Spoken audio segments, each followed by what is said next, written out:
And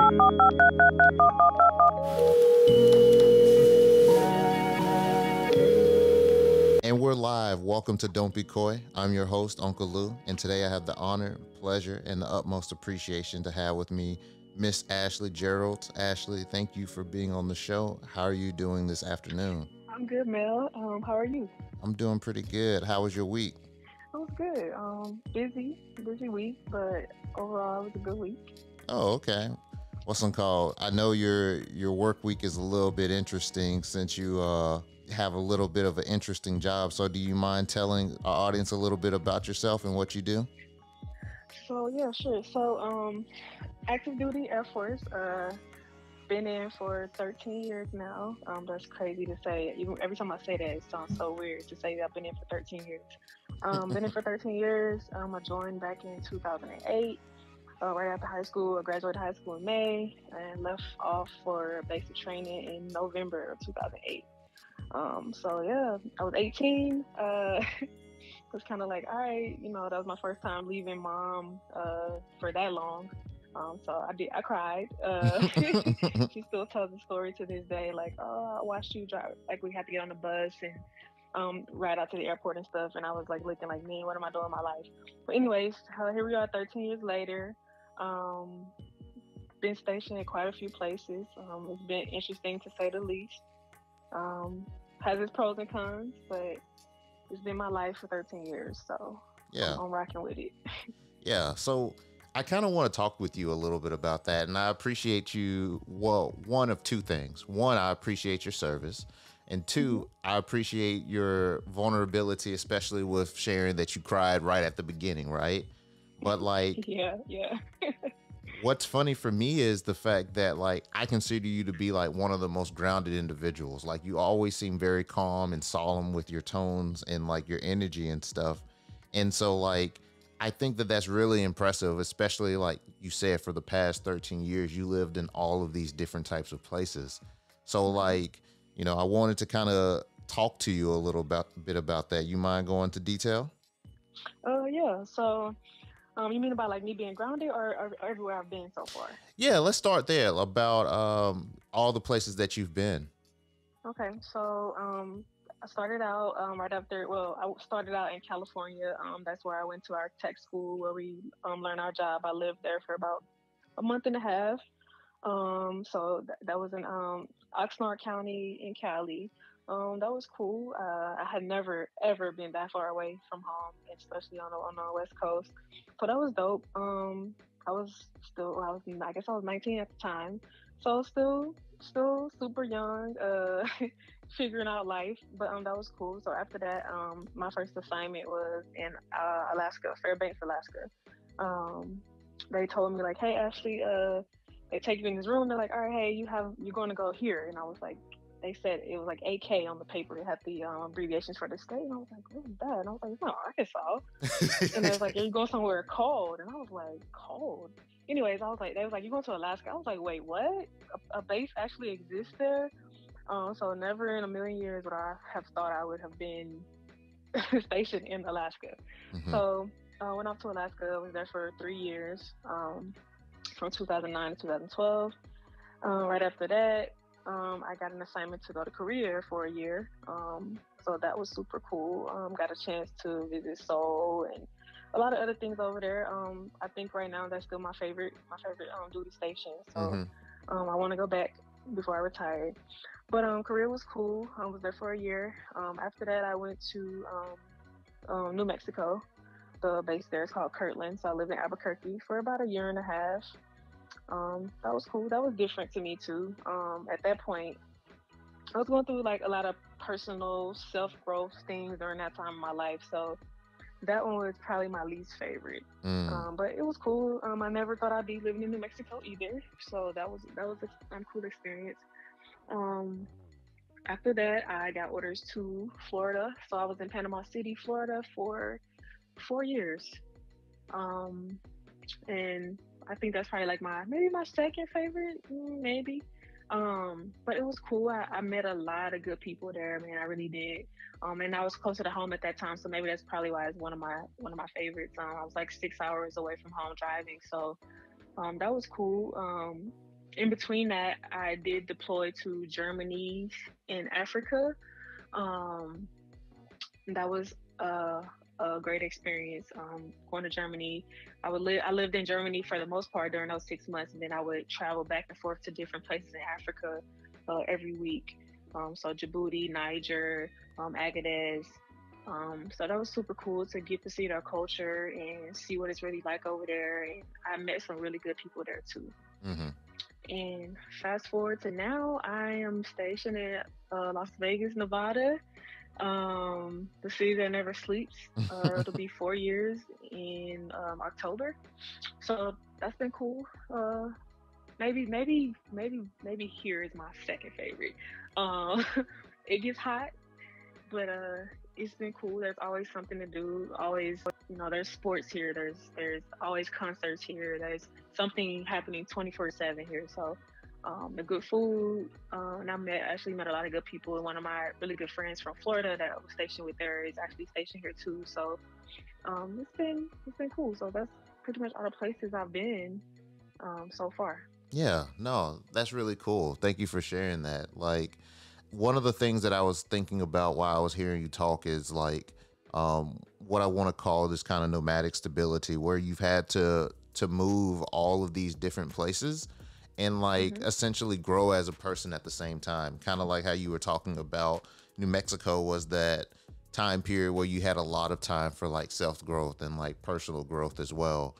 And like, I'm curious around what that is kind of like as far as being an individual person, still going through like your 20s, going into your 30s, and thinking about like moving for all these different places and growing as an individual. And like, how do you go about like building that foundation?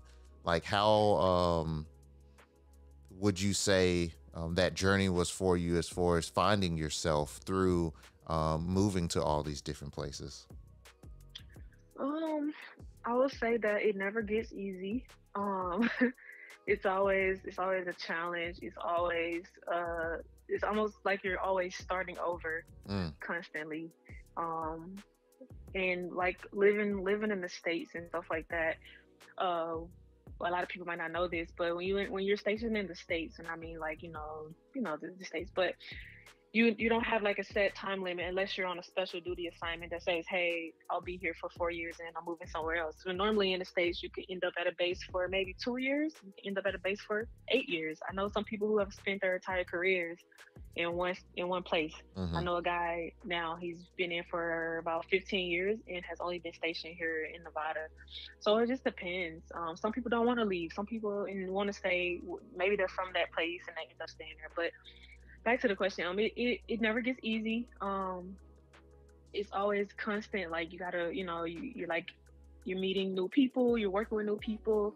Although you're doing the same job, um, certain places or bases do things slightly differently. So you have to learn their ways of doing your job. And people are constantly in and out. So you're always dealing with new people, new attitudes, Mm-hmm. the new environment, new leadership. Um, it's just it's ever changing. So um, yeah, just I guess I've just learned to adapt. Like I said, just 13 years of doing it.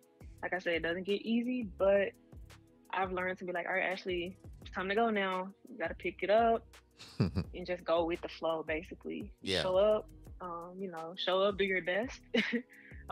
Take care of yourself because in the military, nobody's gonna take care of you more than you. And that's a fact. So just make sure you take care of yourself. Look out for yourself. That's what I've done. Um, yeah, and I just keep pushing like that. Yeah. No, that's really interesting, especially how you talk about you have to have that adaptability because not only are you yourself moving physically, but even if you stay in the same base, if you will, a lot of that is always changing from the Hmm. people to the culture, all of those different things. So it's like this constant um, external and internal change that you're dealing with. So like how I guess you could say, do you make sure what have you found in yourself, I would say, and how have you figured out ways to take care of yourself while all these different changes are going on? I think finding, well, for me, what I've done is I've finding those friends or that friend, um, to have a small circle wherever you are. Like I have two really really good friends here. One that I met here, my homeboy that I met here, and my friend Maria that lives here. That we were stationed in Florida together. That's helped me out a lot because um, being single, in the military, it gets lonely. Mhm. It does. Family's always there, but you can only FaceTime so much and talk on the phone so much or text so much. You actually having those people in my corner here. Like I like to keep a small circle, so it's perfect for me to have those two. Um, that's what I found to help me out a lot. And anything outside of that is just me, like, either taking the time to step away from, like, I think in the military we feel like it's always work, work, work, work, which it is most of the time. But I'll step away and, like, I will take time off. Um, there's been times where I would be like, all right, it's frowned upon when you take time off. No, take time off, take care of yourself. If that means I'll take time off and sit at home and watch Mhm. TV, because I need that. I need to get back to me. So just like I said, just having those friends here, having my little small circle here that I can go to and run to talk, hang out, whatever, and just taking time for me when I need to take a break. Yeah. What does that look like when you're taking time for yourself? Is it That like, that Go hmm? ahead. No, go ahead. Look like me, me just taking time, like I said, taking time off to sit home and binge watch some shows, or me just taking time off to, like, all right, I'm gonna take off a few days because I want to go go visit few restaurants I haven't been to around here, or working out, just having to take a week off so that I can hit the gym consistently every day at this time, because I love to work out. So um, sometimes when I'm working, my schedule it fluctuates, so I don't have enough time to either work out, or I'm going later in the day versus in the morning where I feel it's better for me. So just taking that time off to, like, to like have a clean slate. All right, let's start over. Let's reset. That's pretty much what works for me best. Just resetting, starting fresh. Yeah. Whether that's for a week or for a few days. Yeah. You know, I've heard you mention talking about community twice during our particular conversation, and like I can tell that it's something that's very important to you, like especially whenever you first started in your military career. That essentially took you away to your from your community and was a big shock. And to your point, like you cried and all those kind of things, which I think signifies about how important community is to you. And like Mm-hmm. even whenever you move to these different places, the main thing that you want to make sure is that you build is community. Whether it's that small group where you just have one or two people, or even just having a community within yourself to where you can take that time off and have your own little routine and getting back to the basics to essentially what makes you you. And I guess, um, how did you find out that community was so instrumental to who you are as an individual? Um, I think that um, joining the military, getting away from Mississippi, and being by myself for all these years.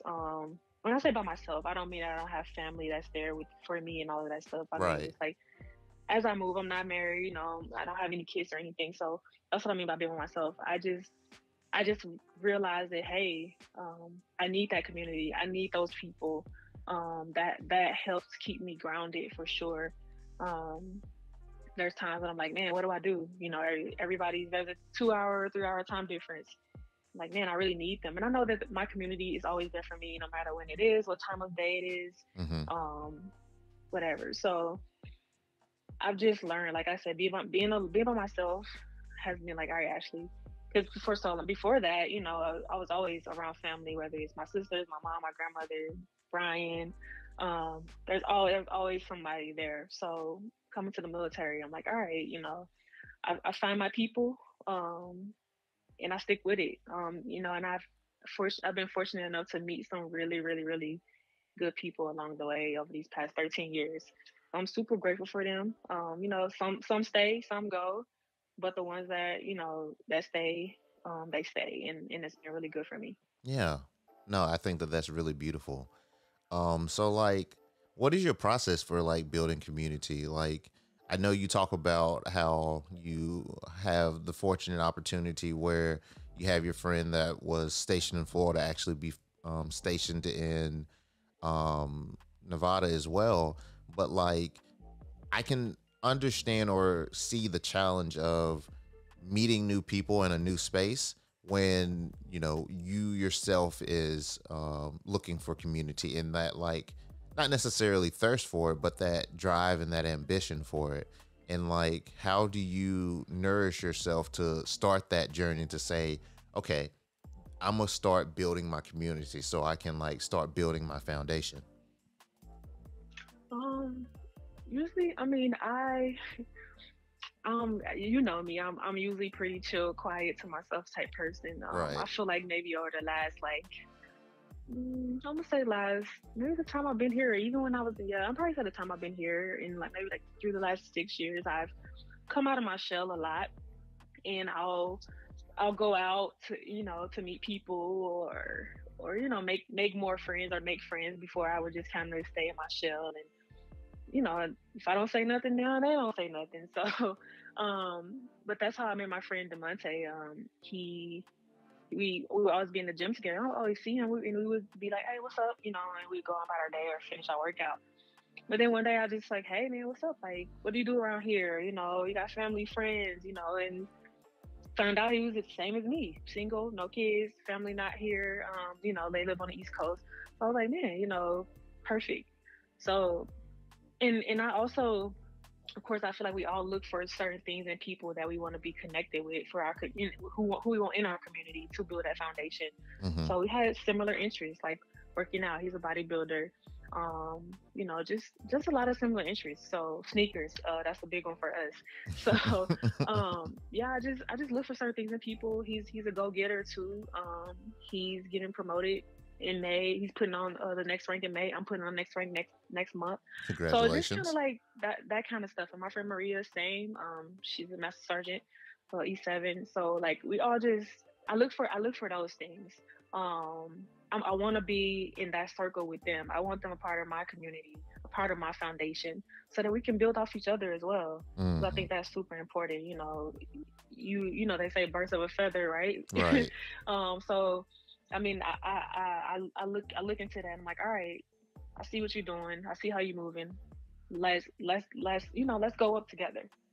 So that's how I usually start to build my community, or to have that solid foundation with my Mm-hmm. community. Yeah, no, I think that that's really cool, especially when you talk about like having the similar values things. And, Hmm. you know, I think that you're in a very unique position around the values that you have. Like, of course, you have the ones that you grew up with, right? But like living in all these different places, you meet different cultures. Like you were saying, you met all different types of cool people, cool cultures, and you learn about those values themselves. So, like, I guess my question to you is, in all of your travels, what are some of the values that you've taken away that you've inherited, to say, I'm going to add this to be a part of my own personal values? Okay. Um, One thing for sure is don't change who you are. Don't change who you are. That's something I live by every day. Don't change who you are to get to where you want to be. And I'm not saying you don't have to adjust, because we do have to adjust in certain situations. But what I'm saying is don't lose yourself.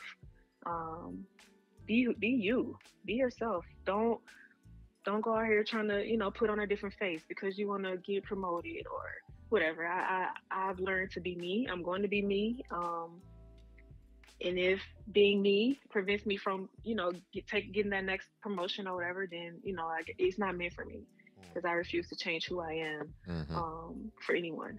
So um, yeah, that's one big thing I take from me. And other values are just like family, friends. Like you need that. I think sometimes, uh, often in the military, we kind of go off and do our own thing, and we forget that we still need family. We need that connection. We need them. So that's a big one for me. Family.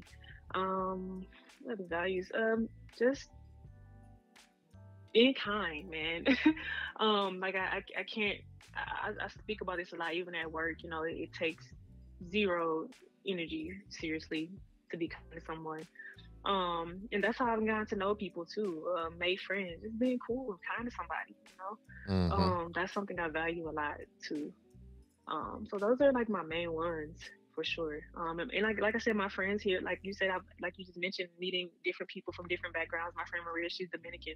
Um, so she teaches me a lot of things. She's taught me about her upbringing, how she grew up, you know, where she's from, and you know, some humbling experiences. And now she's out here living her best life. So and Yeah. she's humble as well, still though. So just meeting new people and hearing their experiences, where they came from, you know, how things were where they were from, you know. Saying I'm from Mississippi, I'm sure you can relate. Like it's always like, oh my God, Mississippi, I'm sorry. I'm like, why are you sorry? Like Yeah. what's the big deal? You know, because everybody has this, Mississippi has this stigma of being the racist capital, or you know, I always get the, oh, you see the KKK, or you know, oh, I'm sorry, you live in a cornfield, or Mm. things like that. So I'm super proud of where I'm from. I rep it always. We'll always rep it. Um, and I don't meet a lot of people from Mississippi, but when I do, it's always it's always lit. um, we always get happy and excited. Like, where you from? What part you from? Oh, my family's from here. Oh, I Mm-hmm. got family over there. You know, so it's super cool. But yeah, those are the things I value most for sure.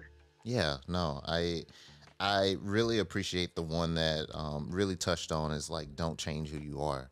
I think that that is um, a very big theme that heard you talk a lot about, especially whenever you're saying like taking that time off. It's like, you know, pressing that reset button, getting back to you who you are, like just whole this whole overall theme of just having that like self groundedness and having that time for that self care. I'm hearing to be like really important and instrumental to who you are.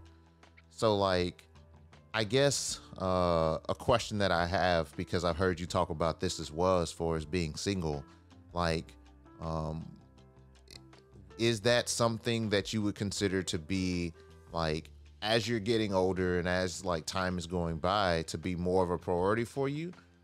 Um, I think I think it's a mixture of both.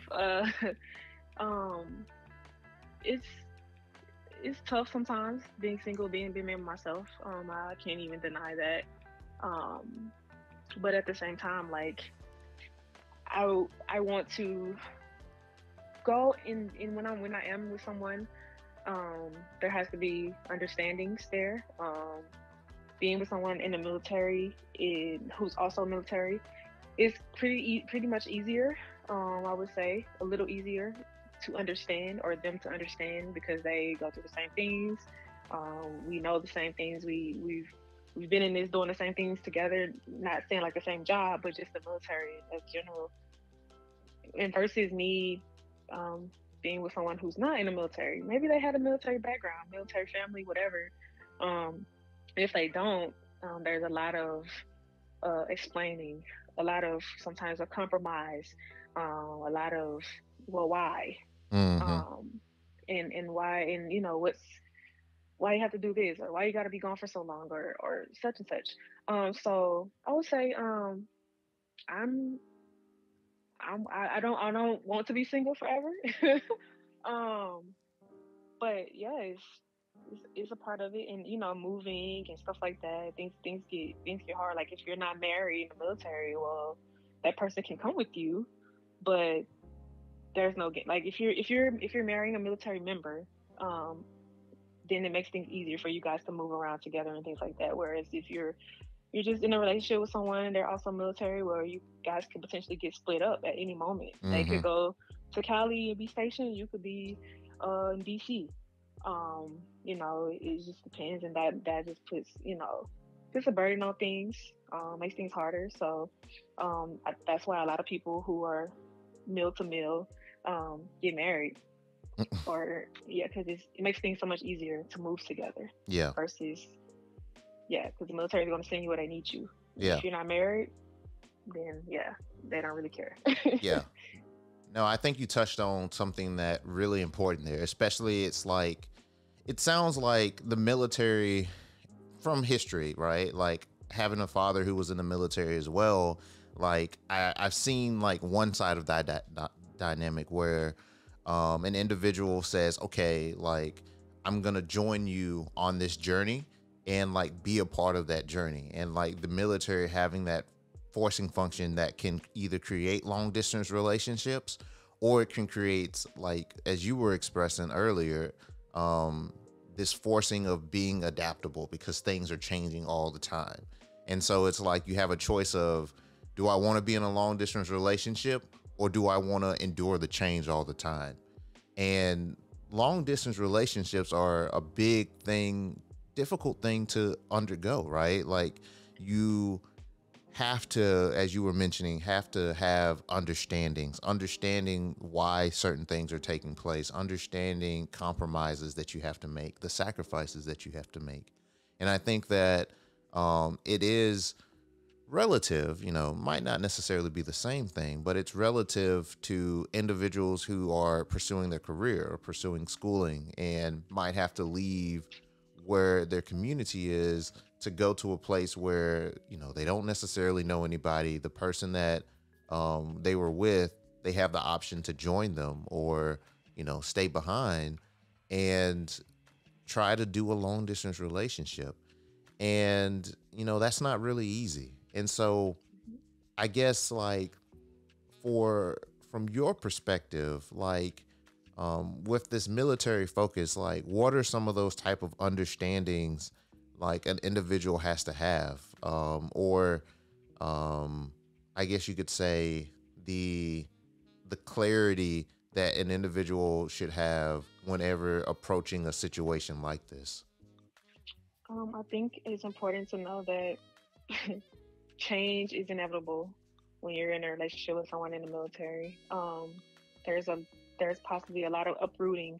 Um, you're. I think it's something that should definitely be discussed in depth in the beginning. Although a person may seem like they understand what's about to happen or what may happen, Yeah. so I think it's a conversation that has to be discussed like definitely in depth. Um, because it's all unicorns and rainbows, right? In the beginning, honeymooning, blah blah blah, and then oh, guess what? I have to deploy for 6 months, um, or a year, you know, and I gotta be out of here in 2 weeks, short notice, because I'm having to take this over for somebody who couldn't go for whatever reason. So things like that, it's just you just have to be discuss it first of all. I mean, try your best to put out everything, all of the maybes or this could happen scenarios out there. Because like I said, you if they're not in the military, you're asking them, or even if they are in the military, you're asking somebody to commit to a lot. And if it is someone in the military, we're already committing to a lot, just being in the military in general. But for that person who may not be, you can be asking them to come live with you somewhere where they're away from family, like you said, school, family, all of that is just kind of like you're uprooting them, and you may uproot them 2 years from now, and then you're going to uproot them again 2 years after that, where they may have just got settled in the job where you guys are living right then. And what if there's kids involved? Well, maybe they're just starting high school. They spent 2 years in high school. Now, boom, they got to leave and go back across the country to a different area and start over again. So it's a lot. So that Mm-hmm. comes with that. So I I would say, just having the conversations, the straightforward conversations about what could happen, this could happen.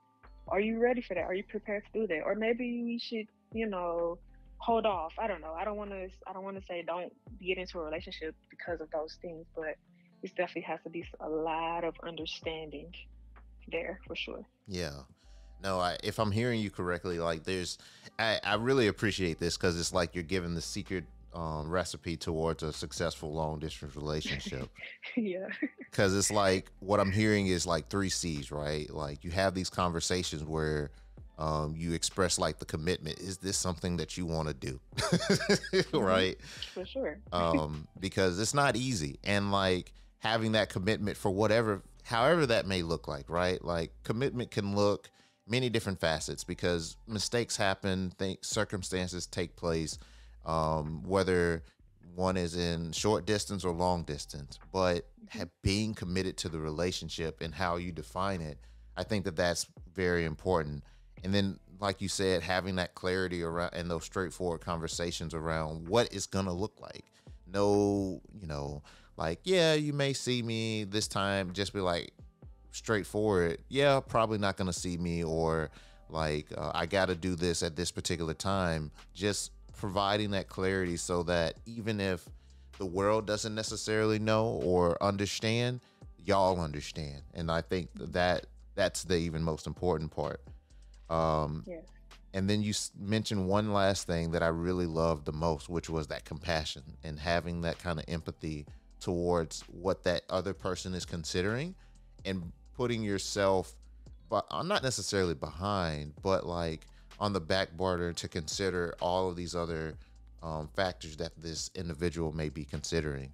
And I think that that's a real impressive state because I don't think that we always do that, right? Like, Hmm. you know, sometimes I feel just as human beings, um, we're always good at 2 out of 3, right? Like we'll be good at being straightforward and being empathetic towards people, but it's hard for us to make the commitment. Or we can commit to a situation and we can care about another person, but it's hard for us to communicate exactly how we're feeling from a like emotional awareness or like emotional intelligence perspective. And Hmm. so I'm curious with you, just in your own development, which one of these three things has been the most challenging for you, and how have you worked on it? As far as communicating and stuff like that, Yeah. um, I think that definitely communication. I say that because it's been an all around thing for me, not just in relationships or whatever, friendships, but work wise as well. Um, just being open, honest, transparent about how you feel, what you're going through, the what ifs, um, you know, all of that stuff. I think communication is super important from day one, from the start, and continuously throughout the relationship. It's super important. I have struggled with communicating in the past a lot more than I do now, because I'm learning that, hey, Ashley, like, you got to speak up. Nobody's a mind reader, um, and vice versa. Like I want that person to know where I'm coming from, how I'm feeling, what's going on with me, and versus maybe holding that all in, and then all of a sudden, boom, then you have another issue on your hands. Um, but definitely communication. Um, I've learned that that is extremely important in any type of relationship. Um, at any moment, you just need to be able to speak up, say how you're feeling, say what you want, what you don't want, and hopefully that person is also, able to understand and accept that. I'm not saying you have to agree all the time, but at least be heard and you hear them. Mm-hmm. And then I think it makes for a way better situation. Yeah. I think that, yeah, no, I think that what you touched on is the key part of that communication. It's like not only being able to articulate how you're feeling, but also being present enough to be receptive to what you hear. Hmm. Because what you may hear might not necessarily be what you what you were expecting. Right. And I think that that's a thing about it in itself, right? Like I can think about even my own reflections of saying something and like putting out the best kind of plan that I possibly could, right? Like I did everything I possibly could to um, make sure that I put all the options on the table. I've made like all the considerations towards how the other person may feel, and now I'm laying it all on on the table. It's kind of like writing a proposal, right? Like I've done all this Mhm. research, I did all this work. Now you think this is the best idea you've ever heard, right? Um, but then not getting that in return. And like I think that when we talk about love and we talk about relationships, that can be something that is very hard to deal with. And this whole concept of not necessarily rejection, but um, misalignment, miscommunication, Mhm. misunderstandings. Um, because as you mentioned beforehand, communication is very fluid. There's an intersectionality between how communication works for an individual, because learning how to communicate and advocate for oneself isn't a tool that you can just use in a relationship. You can use that at work. You can use that, shoot, just ordering food at a restaurant, making sure you get your order right. Mhm. Um, True. and I think that, you know, with that same intersectionality is all of the other aspects that come with this relationship tip. And getting that kind of bad news is one of them. And so I'm curious, with you, when you've received not necessarily bad news, but received a answer that wasn't to what you wanted to hear, how have you as an individual handled that, especially given, as we've talked about, you've moved to all of these different places. So sometimes you've had a very strong community in a place that you've been, and sometimes you haven't. And regardless if you have the tools or if you don't, life still happens. And so I'm curious of like what is your way of handling the not so good news? Um, I think just I know exactly what how I feel. It's something I live by all the time. Things happen when they're meant to happen. If that's something I live by. I mean, I live by that with anything. Say I went to go get I don't know, a shake from this place and they didn't have that. It's what probably didn't need it actually. And versus like, if there's been times where I've tried to cross train into a different job to do something differently. It was like I was like probably at like 6 years in, I think, and it didn't work out for me. I got told no, and I was like, dang, like that was terrible news to me because I really wanted to do something else because I wasn't 100% happy in my job. So, um, you always hear, well, if you're not happy, do something else, cross train something else. But it's not as simple as clicking a button and saying I want to do this. So Hmm. you get told no, and then I'm just like, all right, well, it wasn't meant to be. It wasn't meant to happen at that time for me. I even say like there's been two times. I don't know if a lot of people know this, but I almost got out of the military twice. Um, it was when I lived in New Mexico. Um, I was about to hit the button to get out. I was going to come back home to Mississippi and figure out my life.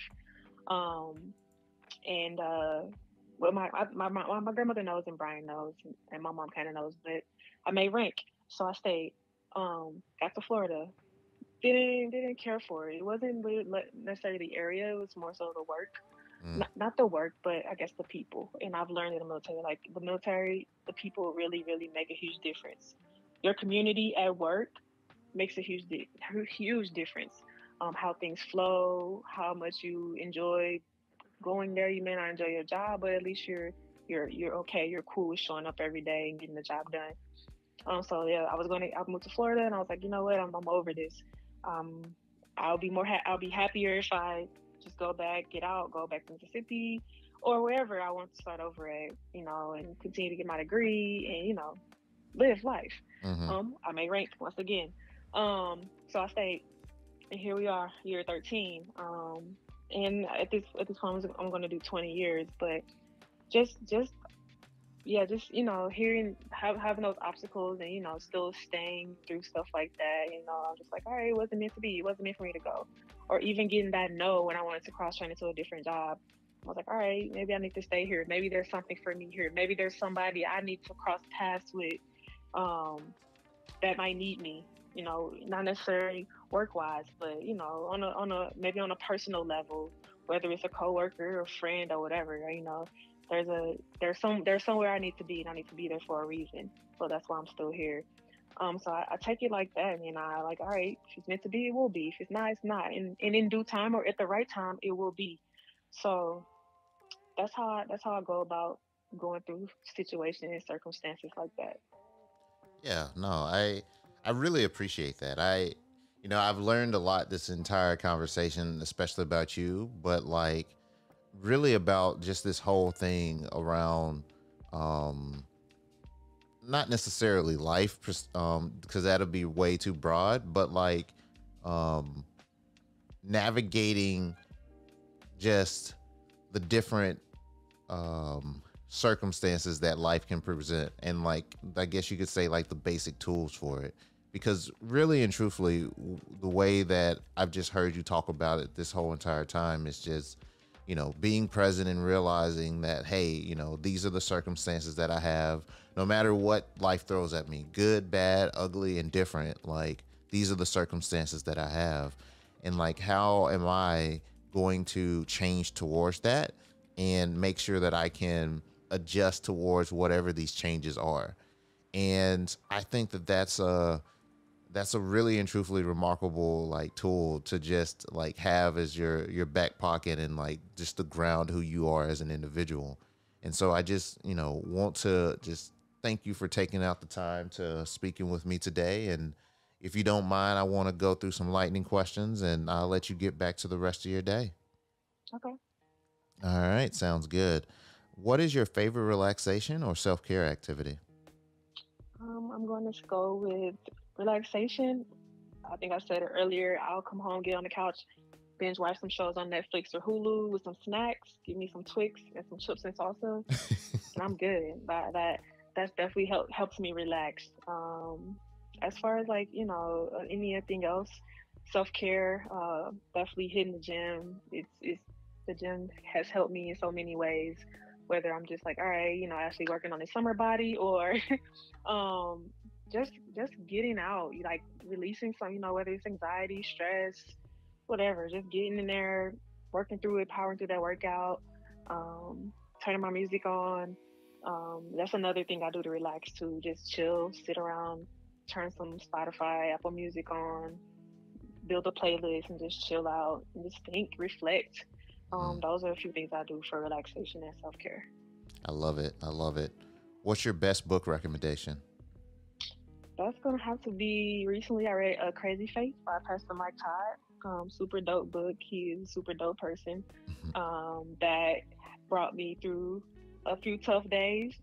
Just hearing somebody else's, we look at these people on like YouTube or social media or stuff like that, and we think that they have it all together. But in real life, we're all human, and we go through stuff, and we all go through stuff, and sometimes it's kind of looking like, oh, they're perfect, their life is perfect, they got this and that and that. But I don't know, reading that book really just opened my eyes up to a lot of things, man. Just have the faith. And that goes back to what you asked me a few minutes ago about going through those situations where there's a no, or how do you power through. Just have faith. I mean, keep the faith that things are going to be okay and things are going to work themselves out, and the best outcome will be for you when it's time to be there for you. So if I was to recommend a book, it would definitely be Crazy Faith. Okay. And lastly, one person you would like to thank for your journey thus far.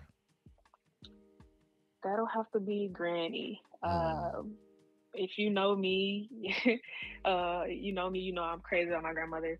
That doesn't mean I don't love everybody else, but that's my girl. I mean, just growing up, we she was always there for me as grandmother, as a friend. I mean, to this day, I can tell her something and she'll take it to the grave.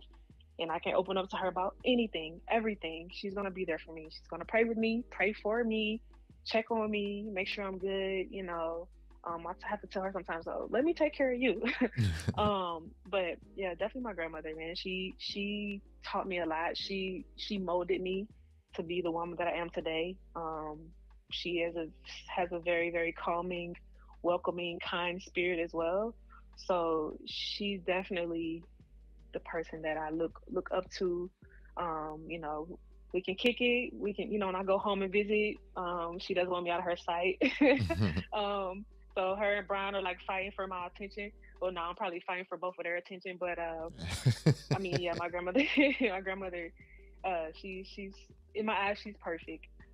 So and like I said, just everything. She taught me to be kind. She taught me to be loving, caring, look out for people. You know, it doesn't hurt anybody to say, "Hey, how are you?" You know, she works at Dillard's at the mall in Jackson, and I'm sure if I mention her name, she probably knows everybody around town. So you know, everybody knows my grandmother. Even somebody here that worked with me, it was crazy. Civilian guy was visiting there, and she mentioned my name, and he was like, "Wait, I think we work at the same place." And he was like, "Oh my god, like such a small world." So he came back to me like, "I know your grandmother." I was like, "What? I don't even know you." He's like, "Yeah, this lady, this, and that." I was like, "Oh yeah, that's definitely my grandmother."